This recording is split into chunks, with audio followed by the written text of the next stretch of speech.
Hey yo guys, what is going on, and welcome back to a very special preview. And this one is, again, a lot of people don't class this one as a derby. I class this as a derby, a local rival. Sunderland come back to the Riverside once again. As you know, we've already met them in the league this season at the Riverside. We have to come out winners 1-0. Marcus Tavernier got the goal in that particular afternoon. But once again, we meet them, and this is an FA Cup third round this time.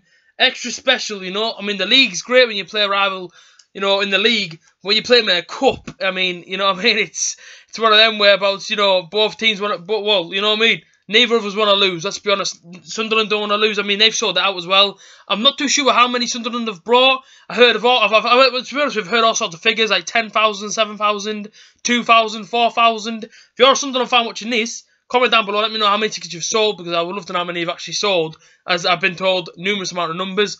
I'm sure that I think overall 26,000 there or thereabouts has been sold. I think that was last week, so there could be more sold up to now. I'm sure it'll be a sellout by the time the kickoff arrives. Either way, I'm looking forward to this game. Absolutely buzzing for it, to be honest with you. I'm buzzing for it all week. But a Sunderland man, it's one on the calendar that it really stands out to me, and I can't wait for this game to kick off. Honestly, I think the atmosphere will be at another level. Honestly, both sets of fans will be up for it. And it's all about the first goal. Whoever gets that first goal is going to be the louder fan, put it that way. Very much looking forward to it. I've got a lot written down in front of me right now about Sunderland. As you guys know, I've already covered them once this season. That was in my preview. So, up to now, this would be the third time we have to face Sunderland. Well, that's how many times it should be anyway. Three times this season, being home and away in the league, and obviously in the FA Cup third round. And if Boro win this game, I actually missed the fourth round game, as I'll be in America and I won't be able to see it. So, a little bit good. Do you know what I mean? We have to beat them, man. We can't lose to Sunderland. You know what I mean? You can't lose to the rival up the road. It can't happen. That cannot happen. A lot to go through. We'll get through it all.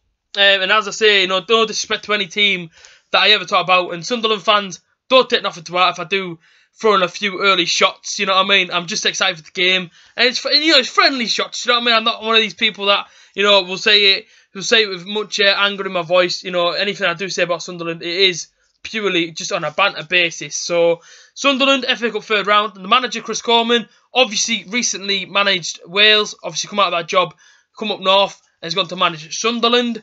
And obviously played at Stadium of Light. And they were founded back in 1879. So they've been a club that's been around for a long time.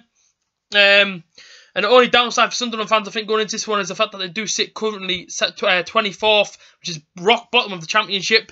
And I know their fans, I spoke to a few of them before the start of the season. A lot of their fans did not expect them to even be up there this season. A lot of them expect them to get relegated, if the truth be told, the ones that I spoke to. So, I don't know if they're going to be happy with that. I mean, they are getting the prediction right at the minute, but, that's how it goes. They are 24th because they lost to Barnsley last game out. As you know, obviously we drew to Barnsley 2-2, but they lost at the Stadium of Light 1-0.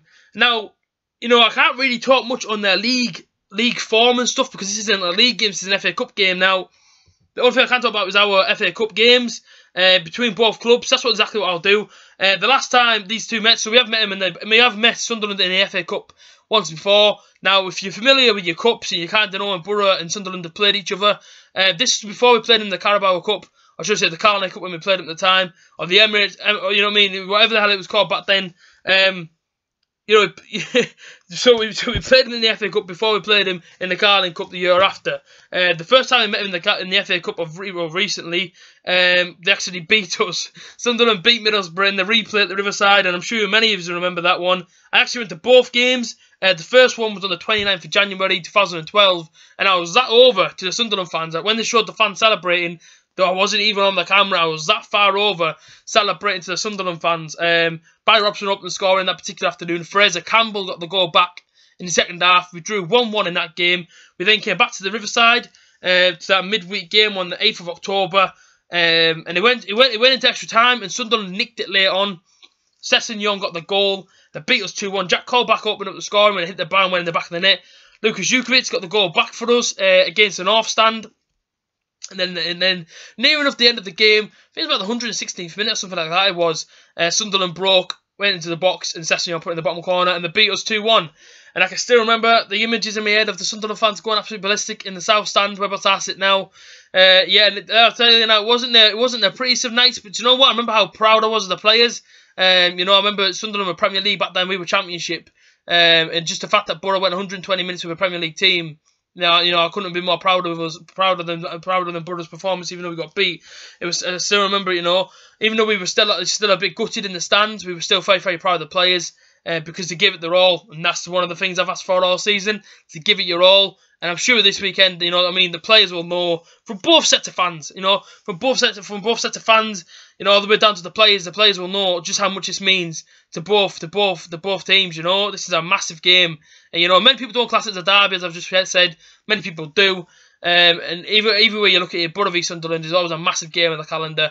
Even if fans want to deny it, it is. This is a massive game. It's bragging rights. I know for a fact that if Sunderland win, the amount of stick I'll get on my stick on this video, on my home day video, on my review, I know you guys will absolutely hound the comment section. So don't worry, I'm well and truly prepared for any sort of comment that comes in if the Sunderland beat us. If Boro win, I doubt there'll be many Sunderland fans popping onto my videos to try and give me any stick. There'll be a load of Boro fans jumping all over. But that's based on the last time we played in the FA Cup. They did beat us, unfortunately. They beat us 2-1. We did meet them again a year after, as I've said, in the Carabao Cup.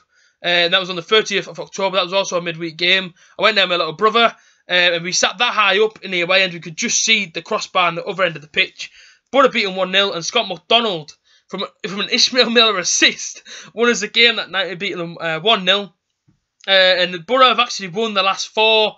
The last 4 games against Sunderland in all competitions, winning them games 1-0, 2-1, 1-0, and 1-0. So we kept we kept a couple of clean sheets there. But yeah, winning the last 4 against Sunderland, something that Newcastle can't do. They can't seem to beat Sunderland, Boro can. Sorry, Newcastle fans. So yeah, look through Sunderland's top goal scorers. Lewis Grabban is their top goal scorer, and he actually shocked me. Actually, I didn't think he scored many this season. Lewis Grabban's got 12 goals. Aidan McGeady, a player that I'm really, really fond of. I know he plays for Sunderland now, but I'm a really, really fond player. I mean, really, really fond sort of fan of Aidan McGeady. I think he's a fantastic player. I sort of followed his career at Celtic, and then he went to Everton. And I'm a big fan of him. And he's got 5 goals and 3 assists. And then George Honeyman, I believe, he's almost like a super sub for Sunderland. He's got 4 goals this season. So, you know what I mean? They've got goals in the team. I mean, there's many more goal scorers, but as you guys know, you only read off the top 3 of any team. Like I say, you know, they've got a few fair goals in their few goals in their team. Going to run you through my team real quick. The team that I would like to see play Sunderland this weekend. It's a 4-4-2, as I kind of think that's the way he sort of plays his games, 4-4-1-1 and stuff like that. But this is a 4-4-2, very attacking, you know, which I believe we have to be in this FA Cup game. I'm going to go Darren Randolph in goal. The back 4 stays the same as Preston, being Christie on the right, 2 centre pairing Ayala and Gibson. My left back, George Friend. The 2 in the middle of the midfield is Johnny Howson and Graham Leadbitter. Graham Leadbitter obviously played for Sunderland as well, but now he plays for Middlesbrough. And I know Sunderland wanted him back in the summer, but he stayed at the Boro. Out on the right, I've got Stuart Downing. Out on the left, I've got Martin Braithwaite. And Martin Braithwaite, I'll be honest with you, he's lost his touch the last couple of games. You know, he seemed to have lost his touch at Millwall, and it's carried on since then. So if he does get his game this weekend, hopefully he can improve and prove a lot of his critics wrong. And up front, I'm going to go for Assombalonga and Rudy Gusted. Rudy Gusted came on against Preston, and he absolutely bullied their back 4. You know, and especially the man marking him, he couldn't get that quite close to him. So they're the 2 I think need to be up front. I know a lot of people say that, you know, Boro don't really give much service to Assombalonga. Well, I personally think that if Gusted's up there winning all the knockdowns, Assombalonga can run onto them and put them in the back of the net. So I think that team's good enough to beat anyone. I think it's good enough to beat Sunderland. Their fans will have a different opinion, I'm sure, but this is a big game. This is massive, and you know, as much as I'm excited, I'm very, very nervous. You know, these games can go either way. You know, form goes out the window when you play your local rival. You know, it's going to be tough. This will not be easy, and like I say, it could go either way. Obviously, I'm hoping it goes Boro's way. I'm going to give you a quick prediction now, based on their new manager, Chris Coleman, who I know likes to beat the Boro. And he's a very good manager as well. I give that to him. You know, he did a fantastic job at Wales. Yes, Sunderland at the bottom of the league, but he is a fantastic manager. I'm sure he will do a job at Sunderland. Like based on Boro, I mean, you know what I mean? Our second halves have been pretty nice to us recently. Coming back against Sheffield Wednesday, going back against Preston. Obviously, got that defeat against Aston Villa, but they went on to win 5-0 in the next game. I'm going to go for a Boro win. As you guys know, I'm going to go for a Boro win. I'm not going to predict Sunderland to beat us. I'm going to go for a Boro 3, Sunderland 1. I'm going to go for a 3-1 Middlesbrough. Goal scorers, I'm going to go for a Son Belonga to get 1, Stuart Downing to get 1, and I fancy Rudy Gusted if he plays to get 1 as well. And for them, I'm going to go Aidan McGeady to get 1 for them. It's going to be a tough game, you know, and I'm sure the Sunderland fans are expecting the same thing as well. As I've said, you know, neither team wants to lose. Neither sets of fans want to go home unhappy. Obviously, last time Sunderland came here, they went home unhappy with obviously with that 1-0 defeat. I said 3-1. Now, I'm confident we can get the job done, but I'm also nervous at the same time because I know Boro can do in the first half of games. That's come out very, very slow. And I fear that if we're very, very slow and Sunderland capitalise on that, then it could be a long afternoon for Boro. I hope that doesn't happen, but that's the kind of feeling I've got in my head. As we all know, you know, this is 1 o'clock kickoff. It's a big game. It's FA Cup third round. And you know what I mean? Neither team want to lose. So, Sunderland fans, please have a safe journey down to Riverside. And please, can everyone be safe at the Riverside? No fighting, nothing daft like that. We come here, we watch our team, we get behind the team, and we leave. Friendly banter in the stadium, you know, I'm all for it, but none of this daft fighting stuff, you know what I mean? We don't need to be doing that. We can come here, watch our team, and go home. Like I say, hopefully, Boro, obviously got me smiling on Boro Fan TV after the game, and hopefully on my review, I'm smiling as well. Sunderland fans, have a safe journey to Riverside, as I just said, and hopefully we can all enjoy the game. 3-1 Boro. Leave all your things down below. Comment your team, comment whatever you think that's going to happen, Boro or Sunderland fans. Let's have a friendly comment section. Like and comment, and subscribe if you are new around here. We're trying to hit 700 subscribers as soon as possible. Well, just say 1,000 by February. If it's possible to hit 1,000 by February, that'd be absolutely amazing. You guys take care, and I'll see you guys on Saturday evening.